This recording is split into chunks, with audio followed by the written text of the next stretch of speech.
ಇಷ್ಟು ದಿವಸ ಯತ್ನಾಳ್ ವರ್ಸಸ್ ವಿಜೇಂದ್ರ ಇತ್ತು, ಸೋಮಶೇಖರ್ ವರ್ಸಸ್ BJP ಇತ್ತು. ಇವಾಗ ಹೊಸ ಒಂದು ಸ್ಟೋರಿ ಉಟ್ಕೊಂಡಿದೆ, ಆರ್ ಅಶೋಕ್ ಅಶ್ವಥ್ ನಾರಾಯಣ್ ವರ್ಸಸ್ ವಿಜೇಂದ್ರ ಅಂತ. ಯಾಕೆ ಅಂದರೆ ಒಂದು ಬೆಂಗಳೂರು ಡೆವಲಪ್ಮೆಂಟ್ ಮತ್ತು ಬಜೆಟ್ ಮುಂಚೆ ಒಂದು ಈ ಗ್ರೇಟರ್ ಬೆಂಗಳೂರು ಬಿಲ್ ಬಗ್ಗೆ ಎಲ್ಲ ಡಿಸ್ಕಸ್ ಮಾಡೋಕ್ಕೆ ಒಂದು ಸಭೆ ಕರೀತಾರೆ ವಿಜೇಂದ್ರ ಅವರು.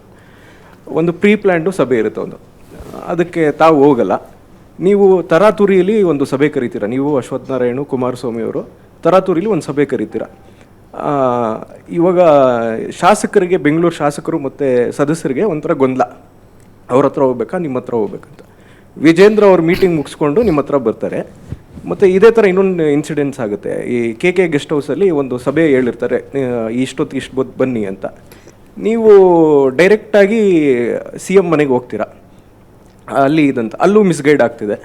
ಇವಾಗ ಎಷ್ಟು ಬಣ ಇದೆ BJPಯಲ್ಲಿ ಅಂತ ಒಂದು ಕನ್ಫ್ಯೂಷನ್ ಸರ್. ಎಸ್, ನಾ ಆರಂಭದಲ್ಲೇ ಕೇಳಿದೆ ಆರ್ ಅಶೋಕ್ ಅವರೇ, ತಟಸ್ಥ ಬಣ ಅಂತೀವಿ, ಅದು ತಟಸ್ಥ ಗೂಢಾಚಾರನ ಇಟ್ಟಿದ್ದೀರ ನೀವು ನಮ್ಮ ಪಾರ್ಟಿಯಲ್ಲಿ. ಅಲ್ಲ, ಗೂಢಾಚಾರನ ಇಟ್ಟಿದ್ದೀರಾ ಅಂತ. ಅಲ್ಲ, ಗೂಢಾಚಾರ ಜಗತ್ತಿಗೆ ಕಾರಣ ಹೇಳ್ತಾ ಇದ್ದೀನಿ ಅಲ್ಲ, ಅವ್ರು ಹೇಳಿದ್ದು ಇನ್ನೂ ಸ್ವಲ್ಪ ಡೀಟೇಲ್ ಆಗಿ ಹೇಳ್ತೀನಿ ಸರ್. ರೀಜಾಯ್ಸ್ ಹೋಟೆಲಲ್ಲಿ 4:15 ಸಂಜೆ ಮೀಟಿಂಗು ಅಂತ ವಿಜಯೇಂದ್ರ ಅವರು ಹೇಳ್ತಾರೆ. ಒಂದು ವಾರ ಮೊದಲೇ ಹೇಳಿರ್ತಾರೆ ಅವರು. ಅದಾದಮೇಲೆ ನೀವು ಸಂಜೆ 5 ಗಂಟೆಗೆ ಸಮನ್ವಯ ಸಭೆ ಮಾಡೋಣ ಗೋಲ್ಡ್ಫಿಂಚ್ ಹೋಟೆಲಲ್ಲಿ ಅಂತೀರಿ. ಈಗ MLAಗಳಿಗೆ MP ಗಳಿಗೆ ಕನ್ಫ್ಯೂಷನ್ ಅಲ್ವಾ, ಅಲ್ಲಿ ಹೋಗ್ಲಾ ಇಲ್ಲಿಗೆ ಬರಲ್ಲ, ಅಲ್ಲಿ ಹೋಗ್ಲಾ ಇಲ್ಲಿಗೆ ಬರಲ್ಲ ಅಂತ. ನೀವು ಸಭೆಗೆ ಹೋಗಲಿಲ್ಲ, ಬಟ್ ವಿಜೇಂದ್ರ ಅವರು ನಿಮ್ಮ ಸಭೆಗೆ ಬಂದರು. ಇಷ್ಟಕ್ಕೂ ನಿಮಗೂ ವಿಜೇಂದ್ರರಿಗೂ ಸಂಬಂಧ ಆದರೂ ಹೆಂಗಿದೆ, ಕೆಮಿಸ್ಟ್ರಿ ಆದರೂ ಹೆಂಗಿದೆ? ಇದು ನಾನು ಕೂಡ ಮಾಧ್ಯಮದಲ್ಲಿ ನೋಡಿರುವಂಥ ಸುದ್ದಿ. ನಾನು ಸಭೆ ಕರಿಬೇಕಾದ್ರೆ ನಾನು ವಿಜೇಂದ್ರ ಇಬ್ಬರೂ ಮಂಡ್ಯದ ಒಂದು ಹೋರಾಟಕ್ಕೆ ಹೋಗಿದ್ರಿ. ಅದಕ್ಕೆ 2 ದಿನ ಮುಂಚೆ ಮಂಡ್ಯ ಸಭೆಗೆ ಹೋಗಿದ್ದೆ. ನಾವಿಬ್ಬರು ಕೂತಿದ್ರಿ. ಇಬ್ಬರು ಮುಂದೆನೂ ನಾನು ಈ ಥರ ಕುಮಾರಸ್ವಾಮಿ ಅವರು ಸಮಯ ಕೊಟ್ಟಿದ್ದಾರೆ, ನಾನೆಲ್ಲ ಫಿಕ್ಸ್ ಮಾಡಿದ್ದು. ಡೆಲ್ಲಿಯಿಂದ ಬಂದಿದ್ದಾರೆ, ಕುಮಾರಸ್ವಾಮಿ ಅವರು ಸಮಯ ಕೊಟ್ಟಿದ್ದಾರೆ, ನಾನು ಸಭೆ ಮಾಡ್ಬೋದಾ ಇವತ್ತು 3 ಗಂಟೆಲ್ಲ ಅಥವಾ 2 ಗಂಟೆಯಲ್ಲಿ ಮಾಡ್ಬೋದಾ?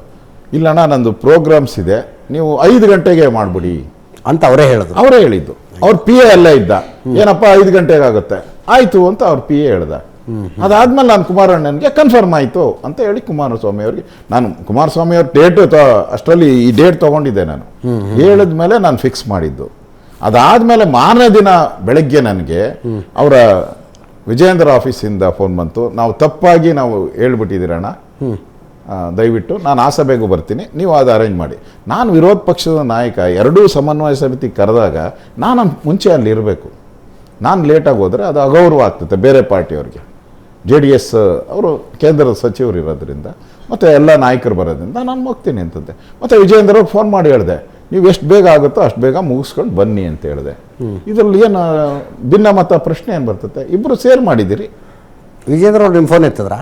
ಯಾರು? ವಿಜೇಂದ್ರ ಅವರು ಅಲ್ಲ, ಸಂಪರ್ಕದಲ್ಲಿ ಇದ್ದಿದ್ದಕ್ಕೆ ಎತ್ತಿದ್ದು, ಸಂಪರ್ಕ ಪ್ರಶ್ನೆ ಇಲ್ಲಲ್ಲ. ವಿಜೇಂದ್ರ ಫೋನ್ ನೀವು ಎತ್ತೋದಿಲ್ಲ ಅಂತ ಚರ್ಚೆ ಆಗ್ತದೆ.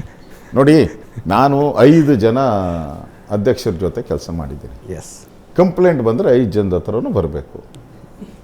ಒಬ್ಬ ಯಡಿಯೂರಪ್ಪ, ಒಬ್ಬ ವಿಜಯೇಂದ್ರ, ಒಬ್ಬ ಜಗದೀಶ್ ಶೆಟ್ಟರು, ಇನ್ನೊಬ್ಬ ಅವರಿಂದ ಬರೋಕ್ಕೆ ಸಾಧ್ಯನೇ ಇಲ್ಲ. ಅದರಿಂದ ಇದು ಏನೋ ಪೊಲಿಟಿಕ್ಸ್ಗೋಸ್ಕರ ಹೇಳಿದ್ರಂತ. ನಾನು ಯಾವುದೇ ಒಂದು ಅಂದರೆ ನಾನು ಗುಂಪು ಅಂತ ಹೇಳೋಕ್ಕೆ ಇಷ್ಟಪಡಲ್ಲ. ನಾನು ಯಾವುದಕ್ಕೂ ನಾನೇನು ಪ್ರೋತ್ಸಾಹ ಮಾಡೋದಲ್ಲ. ನಮ್ಮದು ನಮ್ಮ ಡೆಲ್ಲಿ ನಾಯಕರು ನನ್ನ ಜೊತೆ ಮಾತಾಡಿದಾಗ ಯಾವುದೇ ಇದನ್ನು ಸ್ಟೇಟ್ಮೆಂಟ್ನ ನೀವು ಮಾಡಬಾರ್ದು, ಯಾರು ಪರವಾಗೂ ಮಾಡಬಾರ್ದು, ಯಾರು ವಿರೋಧವಾಗೂ ಮಾಡಬಾರ್ದು ಅಂತ ಹೇಳಿದ್ದಾರೆ. ಅದಕ್ಕೋಸ್ಕರ ನಾನು ಪರವಾಗೂ ಇಲ್ಲ, ವಿರೋಧವಾಗಿಲ್ಲ. ಪಾರ್ಟಿ ನಾಯಕತ್ವ ಏನು ಹೇಳುತ್ತೆ ಅದನ್ನು ಕೇಳ್ತೀನಿ ಅಷ್ಟೇ. ನನಗೆ ವಿಜೇಂದ್ರ ಅಧ್ಯಕ್ಷರಾದ್ರೂ ಸಂತೋಷ, ನನಗೇನು ಅದ್ರ ಬೇಸರ ಪ್ರಶ್ನೆನೇ ಇಲ್ಲ. ನಾನು ಯಡಿಯೂರಪ್ಪನ ಜೊತೆ ಕೆಲಸ ಮಾಡಿದ್ದೀನಿ, ಜಗದೀಶ್ ಶೆಟ್ಟರ್ ಜೊತೆ ಕೆಲಸ ಮಾಡಿದ್ದೀನಿ, ಸದಾನಂದ ಗೌಡ್ರ ಜೊತೆ ಕೆಲಸ ಮಾಡಿದ್ದೀನಿ. ನನಗೆ ಯಾರು ಅಧ್ಯಕ್ಷರಾದರೂ ನನ್ನ ಕೆಲಸ ಮಾಡೋಕ್ಕೆ ನಂದೇನು ಸಮಸ್ಯೆ ಏನಿಲ್ಲ.